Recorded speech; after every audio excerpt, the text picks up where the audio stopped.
Welcome to Stars Align Dramas and Dreams podcast, where the infinite sky meets the starry world of dramas. We're your guides through the cosmos, from heart-stopping queer love stories to straight dramas of unexpected love. In every unforgettable moment in between that make us swoon, laugh, and cry. And of course, we'll sprinkle in a little stardust along the way. I'm Nixie, your drama enthusiast, ready to break down the best, and sometimes most, chaotic storylines, filming techniques, and the worlds we can't stop obsessing over. And I'm Cyrus, here to delve into characters, themes, and symbolisms that invoke emotions that resonate with us in powerful and lasting ways. Each week, we'll explore the stellar journey of love, identity, and connection, one drama and one dream at a time. Today, we orbit the series Satellite, where we discuss everything a series has to offer. Our satellite this week is orbiting Reverse for You. So, gather your stardust, find your spot under the stars, and let's dive in. Let's begin by taking a look into the stars, where we take a closer look at the synopses that captivate us and the stars, on and off screen, who make every moment shine. Join us this week as we stargaze into the captivating world of Reverse for You. But before we can stargaze deeper, we must start by discussing the basics. Reverse for You is a 2024 drama produced by Channel 3 and Netflix. This show can be watched on Netflix and has 8 episodes with a duration of 40 minutes, which makes the series approximately 5 hours and 20 minutes long. The synopsis reads 19-year-old Jadawa seems like an ordinary first-year law student, but she has the ability to control time. Her younger sister, Vivi, has the ability to see the future. Lately, though, Vivi's visions seem to be wrong. Therefore, she finds it easy to disbelieve her latest prediction that her soulmate is P4, a fourth-year international business major with a bad reputation. When their promised love seems doomed to tragedy, the two set out to fight fate. The show was based on the novel by the same name by ZZ Ho. I don't know how to feel about this synopsis, mainly because, it does everything I think a synopsis should have, but something about it, it's either because it lacks information, or maybe with the additional last lines, it's somehow too much information to a certain degree. There's certain areas of it. It's technically fine, but it's definitely not a great synopsis. I feel like the details it chooses to include over other details is kind of weird. I would have loved in the synopsis to have something about the struggles that Wa and Vivi face early in the series. The whole thing with their uncle and, facing the real possibility of being homeless.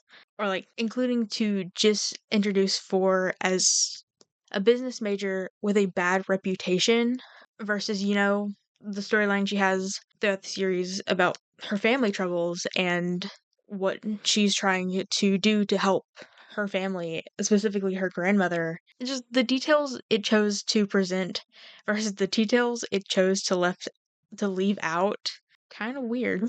I don't know. I honestly don't mind that it left out Four's backstory, because it seems they intentionally want you to believe anyways at the very beginning that she has this bad representation bad reputation, and I kind of understand in the synopsis why it's said that way. What I will argue, though, is that I know this is over the synopsis and not the trailer, but I want to say, why was the trailer focused on something that happens from the third and second episode, from the end of the drama, to the point that when I had watched the trailer, I had done the opposite what sometimes I do, and that's, instead of reading the synopsis, I just watch the trailer and just see if I want to watch it.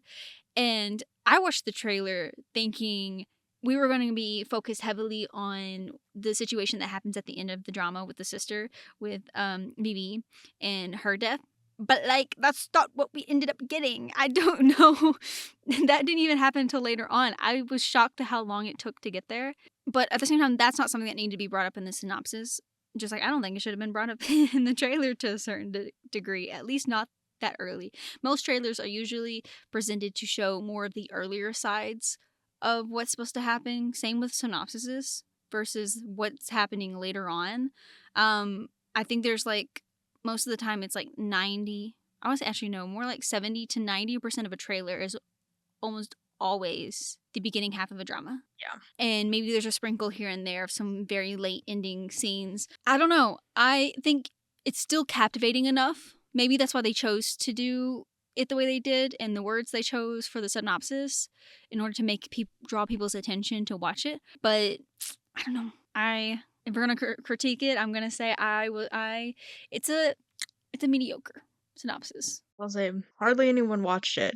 Like, it wasn't very popular, and not a lot of people talked about it that I saw, at least. I don't think it didn't help that it was limited to just Netflix. Yeah. I don't really think there's a platform outside of that that really was able to you could really easily watch it. I mean, I know there's some sites, some type of sites that people access that they can use, but even then it was still hard to find them. So I don't and it doesn't help that unfortunately while GLs are slowly getting more popular, they're still in the state where they're just not grabbing a lot of attention. I pray that they get more because they need more attention to them. But But, like, if you haven't watched the series and you're listening to this, go watch the series. It's great. us talking about the synopsis means nothing for the series itself. Yeah. We do a synopsis discussion because sometimes we think that really good dramas get missed out because of how bad their synopses are. So we're like, we trash talk their synopsis because it's like, why'd you write it this way when the series ended up being absolutely amazing? Like, why would you do that? Because there's been multiple that has happened in that kind of Oh, yeah. situation. And I've heard a lot of people be like, well, I read this for it and I was like, was not impressed, so I didn't watch it. And I've been in that situation before where I didn't want to watch something because it didn't seem interesting.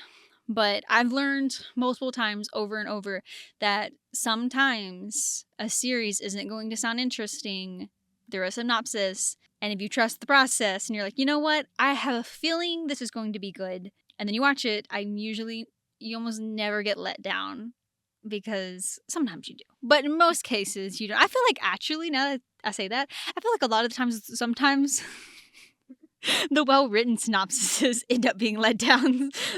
Yes. You're like, Sometimes, not always. There's some good, perfect ones. Like, Spare Me Your Mercy was a good one. It had a good synopsis and a good series. But there have been a few where I was like, this synopsis sounds so good. And then I watch it and I'm like, what was that? What was that? There's been some that actually are written really well, mhm. but then turn around, you watch the series, and it's not at all what the synopsis was. Like the synopsis is like written well, but like you're like that's not what I thought I was going to get going into it. So that's the reason why we do a little synopsis talk. But for the series, haven't seen it, we do still absolutely recommend it. That's why we're kind of doing a review over it because we think it deserves it. It was really good. It's a cute little series to watch. So, The Stars That Guide, Reverse for You, Shine Brightly. Let's meet the cast and crew who make it shine. We have Christine Gulasatri as Bo and May Methacon as Wa Jirawa. And because we cannot forget her, last but not least, we have Manao Nachita as Vivi. Reverse for You was directed by Ot Wantayu, who also directed the Thai remakes of Put Your Head on My Shoulder, Ugly Betty, and Gossip Girl Thailand. The executive producer was Tapgan, who has worked in various roles on productions like, again, the Thai remake of Put Your Head on My Shoulder and Gossip Girl Thailand. The screenwriter was Napak Trasawande, who also was the screenwriter for Waterboy. And while there were a lot more talented people who worked on the show, we unfortunately do not have the time to talk about everyone, but we would like to further highlight some of our thoughts about the cast and crew. As the one who makes our script outlines, and like this is our second one. This is the second one I made. But it's already wild to me how many projects teams work together on, and like on how many projects have like the same teams behind them. I find that really interesting. I mean, it makes sense too, It because does. it's kind of natural for people to work together, and sometimes for the same ones to work together on multiple projects. It's kind of like how our ship couples work, you know, like Yeah. why GMT chooses to keep a lot of the actors in the same ships, and they end up working together. Maybe a lot because they work well together. Two, because the fans prefer those ships together, and so it's kind of like same with crew. If it works, why destroy it? Like why take it apart? So it makes sense why if they work really well together that they would do several series in different projects together. Like the whole idea of if it's not broke, don't fix it. I completely forgot that there was a Thai remake of Put Your Head on My Shoulders until I saw I it listed. So that was a fun reminder. I knew there was a Thai remake. I just feel bad because I never got around to watch it. But to be fair, I remember when Put Your Head on My Shoulder, the Chinese one came out, and I tried to watch it, and I think the reason why I never really got to finish it, I think I only just finished it recently because I turned around and went back. Wasn't that? I think that was one of the Mhm. ones I recently finished. Yeah. Um, and that's only because I was giving dramas that I had watched a long time ago another chance. And Put Your Head on My Shoulder was one of them. And but I do definitely remember there being a Thai one because I remember I don't remember what year the Thai one came out, but it was a little bit more recent, clearly, than the Chinese one. But what I was trying to say is, I remember when it was coming out because I was like, I was so excited for it, but also felt bad because I never got to finish the Chinese one until recently. But at the time I had it, so I was kind of upset. I was like, dang, I need to get around to watching the other one. I do also find it funny because I'm a fan of remakes, and a lot of the times I will have seen the remake over the original. How many Over Flowers remakes have you seen, but not Boys Over Flowers? To be fair, I have never finished a single Boys Over Flowers, Oh, that's right, you haven't. I'm thinking of but the Kiss one, the no, the Kiss Kiss series. one, the Kiss series, the Tokyo Kiss, Mhm. no, Mischievous Kiss, Playful Kiss was actually my first ever Asian drama. Period. So it was that was a Korean drama. It was the first one I ever watched, but I have yet to this day. It was actually, I can't remember if it was Taiwan or if it was Japan. I know Mischievous is Japanese, but I actually think that's a remake of the original because I think the original was either Chinese. I mean either Taiwanese or Japanese. Because I know a lot of these countries, it was so popular that they were even known to remake the series itself. So that's why I can't remember if it was Taiwan or Japan that originally made the mother story to this. But it was so big to this day. I have still not seen the original story, but I have seen a movie version of it. I've seen two to three different dramas based off of it. I don't know why, but I am a fan of a drama being remade in different countries and then seeing how it plays out differently, even if I've never seen the parent story. I don't know why, because that would have been the biggest detail one for me to watch. You should watch My Love Mix Up Thailand. It's so good. It's on my list. I need to. That one I have seen the original one. I just haven't seen the Thailand one. I do feel bad, but back to the Boys Over Flowers. I have started every single version. I've started the Korean Boys Over Flowers. I've started Meteor Garden Boys Over Flowers, which is the Chinese version, and I've started F4 Thailand Boys Over Flowers. None of them I've finished, and I feel so bad because I love the cinematography and how F4 Thailand was shot. That trailer for that one was one of my favorite trailers that was released. I just love the way they chose to do it. Anyways, we're majorly off topic here. We talked about this because of the art director having worked on and having Cyrus forget that they knew that there was a Boys Over Flower Put Your Head on My Shoulder remake in Thailand for it. To be honest, from there, I don't know of anything else to comment on about the crew and cast. With that being said, we've set the stage, so it's time now to delve deeper into Reverse for You. Spoilers ahead as we start with the story of the stars. Some stories are written in the stars. Other are written by Twist of Fate. The Story in the Stars explores the plot in detail, diving into character arcs, dramatic climaxes, and the conflicts, both necessary and unnecessary, that shape the narrative. The plot of this drama is something else. It's a lot of fun, I will say, but it's something else. Want to feel free to elaborate on that? We did say spoilers ahead, so feel free to spoil any part of the plot you'd like. I mean, you have already said the BB death part aloud Look, before we said spoilers. I think people are going to listen to this. I think our fans, I think you guys are going to be well aware that if you're going to go into a series that's called Series Satellite, that literally focuses on the story and the building and everything about the series, that you're going to be well aware that there's going to be spoilers probably stated before the spoilers. That everything is a likely spoiler. Every little piece. Okay, it's fine. It's fine. I didn't mean to spoil it. I'm so sorry. Well, now you're getting spoiled. BB dies, and it doesn't happen, spoiler again, until episode 6. But at the end of episode 7 is where it drops the hint about it. Wild. You know, speaking of how wild the plot is, something that gets me was the situation with the dad just felt out of left field. Like, It where did. did that come from? I mean, I know there were hints to a certain degree dropped at the very beginning about him not being there, not raising, but at the same time, and then there was also like Vivi having visions that someone's following her, but she felt safe about it and not creepily like someone's stalking her. But Which is a 15-year-old girl, knowing someone was following her, should have raised red flags. should have, and that introduces to, even though there were some hints, it still felt slightly out of place with the dad. Also, too, does it not run in the family? Does having some sort of powers not running the family? Because it clearly runs in her dad's family, but isn't their uncle related to the dad, not the mom, or was it related to the mom? The uncle that tried to sell the house underneath them, that sold the house underneath them at first. I thought that was the dad's I think brother. it is the dad's brother. So wouldn't he be aware of the powers? Not gonna lie, this is a little bit of a plot hole we're kind of going into here, because I just want to ask, what if this is something that runs in the family? You know, Vivi being able to see the future, and why being able to turn back time for 10 minutes and one time a day. Why didn't his brother have a power? And two, why couldn't he have consulted his brother about the situation? And why didn't his brother know? And if the brother knew, then he wouldn't have sold the house out from under them, you would think. Unless the brother was like, you know what, I don't care. You're off living like you're practically dead, so I ain't gonna worry about you. The whole issue of like, oh, well, I signed on the house, so technically it's under my name, and there was no will, so I can do whatever I want with it. That was a little ridiculous. Is just a not nice thing to Diabolical. do. If he like knew that like, oh, my brother isn't dead, he's just off doing his thing. I don't get it.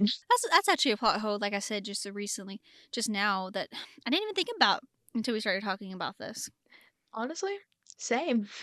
I just wanted to state that the whole dad situation just was left field. Like, it was just felt kind of weird.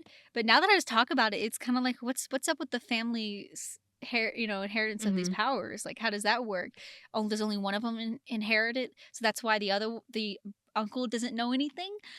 But Or, then both girls have it. yeah, so it can't be a one sibling thing unless their mom had some sort of relations, but we don't know anything about the mom. So that's to who knows what. I kind of feel bad for bringing that up because now that kind of puts a plot hole to a certain extent in it. Other than that, that's not even like a main thing of the story, anyways. It's just Yeah. something that stood out. Having watched it, knowing a little bit about it. But unless it's in the novel, unless it's something that just didn't translate well into the series, I have to say anything outside that storyline, I think, was done pretty well. I do too. I really like this drama as a whole. Talking about like little things in this drama that we were kind of I noticed that I kind of like. This is important to note.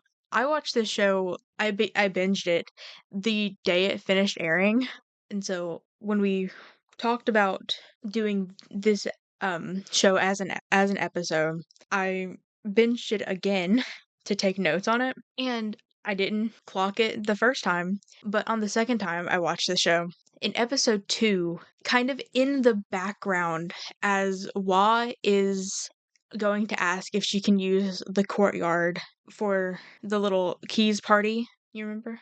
Mhm. Sorry, I was thinking. About it. I was visually trying to think about it.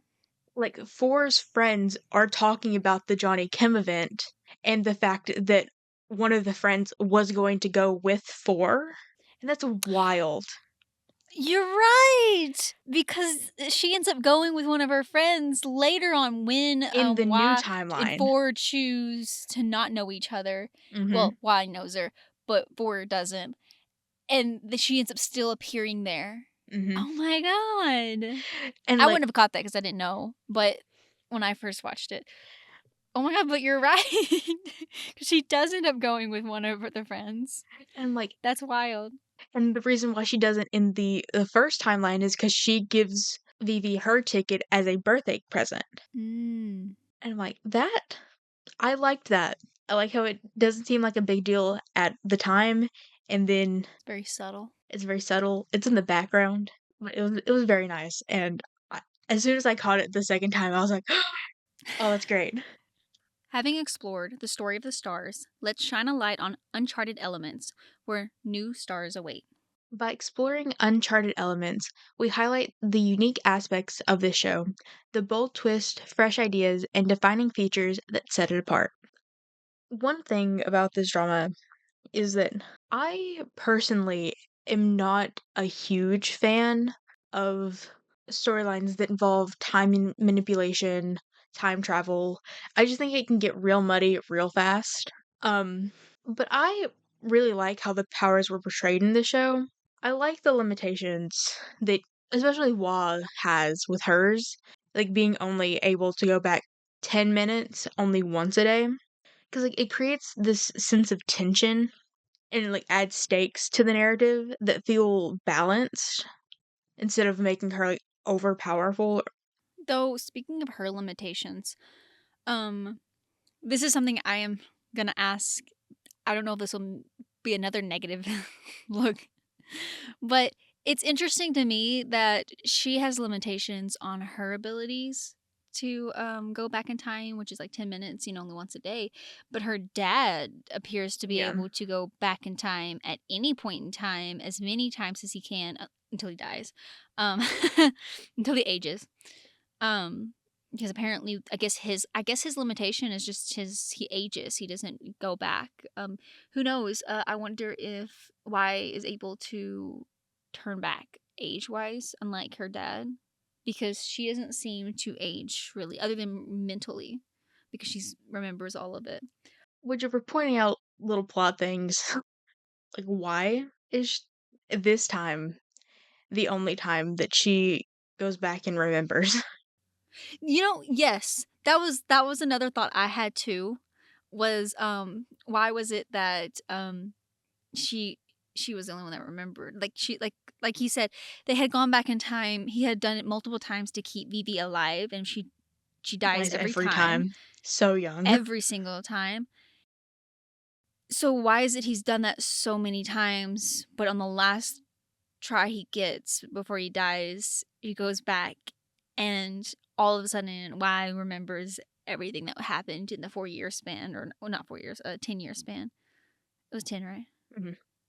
Yeah, in the 10 year span. So where did she regain the ability to remember the 10 years? I don't know. Now that we're dissecting the story, there's a few plot holes that I never would have thought of until now. But you know what? I kind of enjoy this. I enjoy discussing these little holes in there. And then there's another thing that I wanted to point out when I was watching it. There's a scene. It's where Four gets hit by a car. For starters, why was that so aggressive? That first That instant was reaction aggressive. was that was so aggressive of a hit. And two, my curious question is, if she was able to turn back time and save her because the clock struck midnight and it was a new day, what stops her from being able? I know she would be stuck in a loop and only that point in time, but what would stop her from doing an infinite amount of turnbacks from midnight to the day before? Because when she turns back time, again, wouldn't refresh set the next day because she hasn't hit the next day now that she refreshed it back to the day before?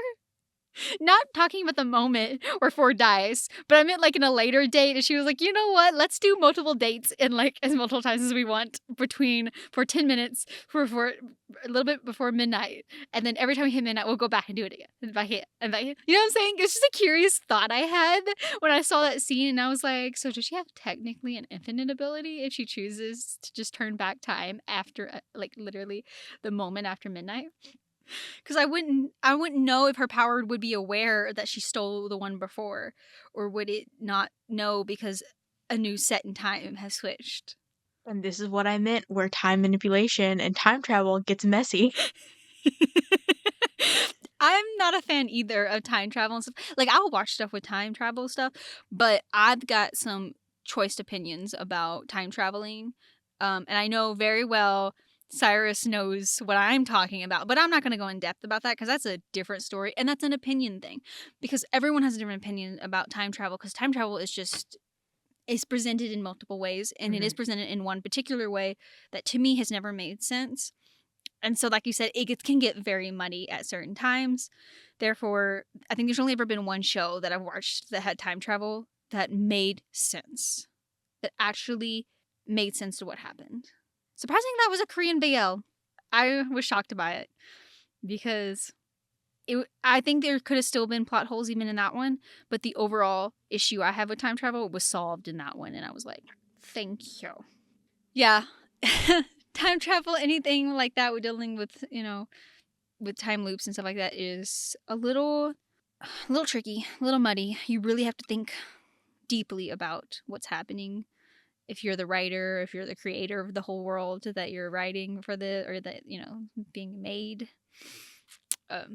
That's why I nitpick a little bit. So, like, I'm not gonna lie, that might be why we found a lot of plot holes, is because we started really thinking about some of the universe aspects of, like, how those powers work. And oopsie daisy. Which all is in just, like, fun jest, like, you know? The series is really cute. Outside of anything pertaining to their powers, it is adorable. Like, Oh, even yeah. with their powers, I love the moments where, there's a moment where the lawyer, or not the lawyer, yeah, the lawyer, what's his name? Comes up to 4 and Y in the lobby that she Oh, lives yeah. I don't that they live at, don't and think she I have his mistook name. her. But, like, she mistook him as a possible, Yes. like, 4 might like her, and, like, she snapped. She snapped on 4, and she's like, "Yeah, I don't like that you 2 are with each other because you're supposed to be my soulmate." When that happened, I forgot that she had not used her time ability yet, and I kinda low-key forgot she even had a time ability because I was like, "Oh my god, girl. You just straight out called her a soulmate, and you're not even together. In fact, y'all aren't even have a close friendship yet." And then she does the time thing and, like, reverses it back, and I was like, "That was hilarious. That was so funny." Like, that little snap moment was so cute and funny. I loved that one. She does it so often throughout the series where, like, she's like That got her in trouble, though. That was mhm. actually that was actually a Yeah. really cool plot characteristic for her that actually allowed, conflicts to happen in the story, because she was such a rush to, like, do things and use her time, her once a day ability. She would lose the ability when an actual Mhm. crisis would arise. Like with 4, she almost lost 4 because she used it to be like, "I don't like you, go away," to what's his name? Uh, Hoon. to Kun, and be like, "I don't like you." And she used it to, like, give him a fresh start so that keep him from remembering that he even confessed. Um, which was kind of sad because honestly, he needed to confess. She needed to get over that and be like, "I'm sorry, I Mhm. don't like you, whatever, move on." But she didn't. She restarted it. And therefore, when 4 dies, she almost missed that chance. Yes. If it wasn't But at the same time, it was a good thing that it midnight. did happen. Yes, but at the same time, it was a good thing that happened because she missed the original phone call or the original Mm. text message of her sister being like, "Hey, 4 is fixing to be hit by a vehicle. Like, she's fixing to get in an Yeah. accident." And her being that rush of, like, being wanting to reset that moment allowed her to also technically go and save 4 because I have a feeling 4 would have already been in the accident Mhm. prior had she not even been aware of that text message. So at the same time, it allowed her to also solve a conflict as well. But that had happened so many times. There were several cases where she would blurt something out and be like the other time where I'm so bad at names. The girl that she tried to give her the room first, get the room from, and then turned around and didn't give it to her.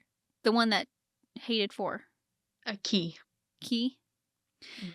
Where there was a time where Key, she apparently was the girl that got in the fight with 4, and that the viral video of 4 beating her up was, and she just outright asked her, "Hey, can I have a reason to why, like, 4 try to, like, hit you?" Yeah. Stuff like that. And Kun was like, "Don't. Why are you asking this? Like, that's Stop. so direct. You're trying Stop. to be able to, like, live, like, have her provide you a place to stay, and you're over here, like, attacking her and asking her questions about an incident that happened that no one wants to remember." And she's like, "You won't remember this anyways." They're like, "What?" And then she restarts it over and, like, and then, like, and then moves on. And I'm like, this is so funny. Like, I actually love that she did that. I was obsessed with that. I was like, "Girl," I'm like, "You." Go off. Go off, queen. I mean, like, And she did. And she did did. like the amount of times she would just be like, "It doesn't matter. I can time travel." Like, and then I can reset this anyways. You're not going to remember. I will say this another thing that was sadly a letdown. I don't know if this is a good spot to still be mentioning these things. So there was another scene where she went to do the magic trick, and I was like, this would have been yes. such a good one if she had not let it go and stood back behind the blanket and just let it fall, and instead of completing the magic trick. I was kind of upset. She was like, oh, I don't see 4 anywhere. She didn't bother to show up. Well, I'm not going to complete this magic trick. Yeah.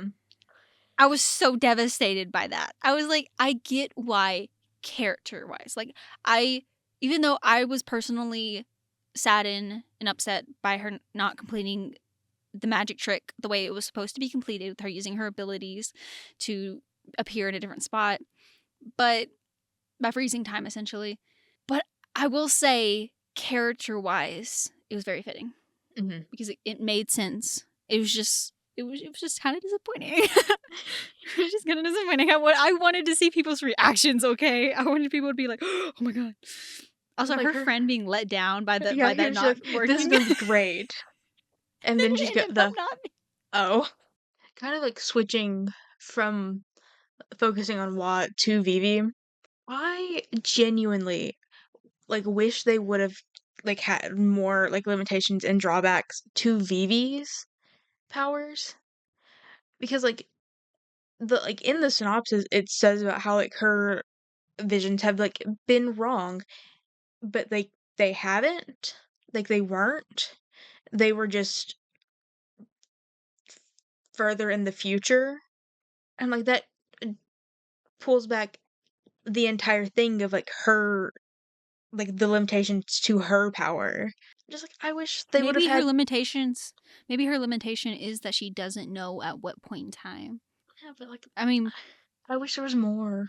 yeah, something that was like not necessarily tangible, but something more measurable.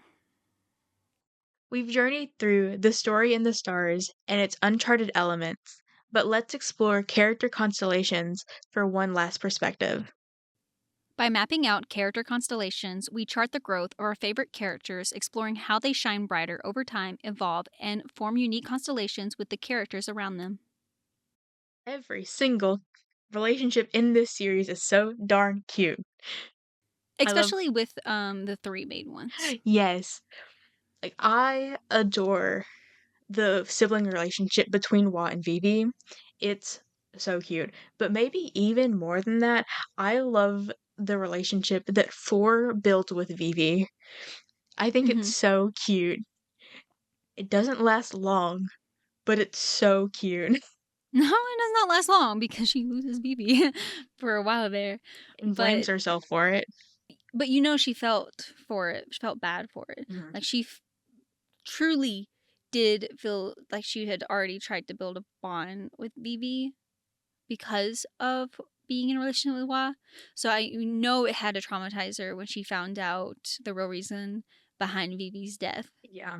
and why she was so adamant, not only because of how much she loved Wa, but she knew that she was okay losing Wa if it meant for Wa to get Bibi back. And Yeah. so their relationship, it was good, but it was sad until they're back together and we're all good and happy. The scene A when Vor proposes to Wa, the minute they reset the timeline, heartbreaking. Like, why would you do that to yourself, girly? You're not gonna remember it, but why would you do that? And then, like, we get the new timeline, and Four doesn't remember Wall at all. Wall remembers Four. I I don't know though. There were hints that Four had some sort of memory, but it was very vague for her. Like every time she seemed to run into Wa, she was like It was more of something about her. a deja vu type of thing. That's how, like, my brain rationalized it. Unless it was the same romantic thing that originally pulled them together, because you remember they kept being pulled together so many times. Every time that Four met Wa, she also was like that. But there were hints that it Fair. just felt like she had some sort of minor, like some small memories that were like, because like she clearly must have gained them back at the very end, or at least they portray that in the edits in the way they put together the last few scenes. I want to read the book so bad because I need to know. I just haven't gotten around to it. But like going back to like the scene where like they're supposed at like the moment they're supposed to meet in the new timeline where like Wa like avoids running like bumping into Four, and the way like Four gets like a couple steps ahead and like turns around like something was supposed to happen that was supposed to like change her life but just didn't. That hurt me personally. Yes, because she knew something was up, but it just she didn't know what because she didn't have the memories for it. She had the feelings for that. Like not understanding where that feeling is coming from Mm-mm. because Four before Wa felt very little love in her life, and that's sad. The way she's treated by her stepmother and stepbrother, technically. I was about to say half brother, but he's not technically her dad's son. So, step. The one person in her family that she feels like still cared about her after her father's death is starting to lose memories due to dementia. Hard to deal with, hard to watch. Also, just personal personal preference. Love a mean lesbian who really just needs love. That's just a dynamic that I That was find. four for sure. Oh That my was just god. that's just my kind of person. I loved. I love. That was four for sure. I think another the only other relationship wise that I really liked in the characters would have to be even though they weren't there a lot, and even though he had a small romance piece with Wa, I actually liked her friend group a lot. I did They were too. so cute. I'm like, Kun and the other one. yeah, exactly. He was hardly there, and I felt so bad, but he was also cute. We didn't see him that often. Yeah. So off the top of my head, without an actual list, I don't remember his name. But her little friend group, the little three of them, was cute. I They were. loved their meeting and everything. Um, Like even like with like Kun like developing a crush on Wa, confessing the first time, not remembering it, confessing the second time, getting rejected, confessing not even getting to develop feelings the third time before she shoots him down. it's like, nope, don't like you. Sorry, move on. I like women. I'm just kidding. I like one woman Like one woman. across so many different timelines. It's always been one girl. No, that poor baby though, even though he had that romantic connection, I still liked him. I liked him to the point that even though he made a pretty, you know, negative move when he told Four that he confessed to Wa and that Wa said that she liked him back. I actually liked how he was brave enough to turn around and was like, "I'm so sorry. I really Like shouldn't I have made done a that. I mistake. never. It was my bad. Like I really shouldn't have done that, and I absolutely like he apologized for it. And Yeah. the good news, it didn't ruin anything. So Mhm. that's in some cases I don't I would be like, I don't accept the apology because you ruined more than Yeah. you did. But in his case, he ended up not actually ruining anything. He actually somehow made it better. Like he actually led to the actual confessions. This move somehow led to that. But not that anyone should ever do that. No, Yeah. but I appreciate that he was he was brave enough to turn around and go to Watt and be like, I'm sorry. It I was like shouldn't have done that. him like admitting that he did it, apologizing for it, and then respecting her decision. I think like those three things like really save him as a character. Like I enjoyed him so much. He was a fun character. As we prepare to leave the stars behind, let's gather the stardust of our experience and share our final reflections on Reverse for You. You know, despite the all the like little plot holes that we discovered along Might have this unearthed some things. along our discussion, there is an inexplicable charm and emotional weight to this show that has like made it an unexpected favorite of mine. I don't see that changing.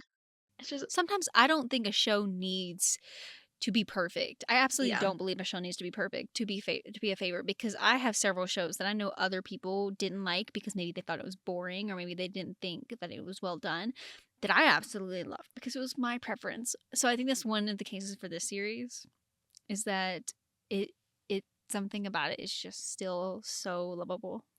Like a lot of it has to do with like the characters and like how fleshed out they feel.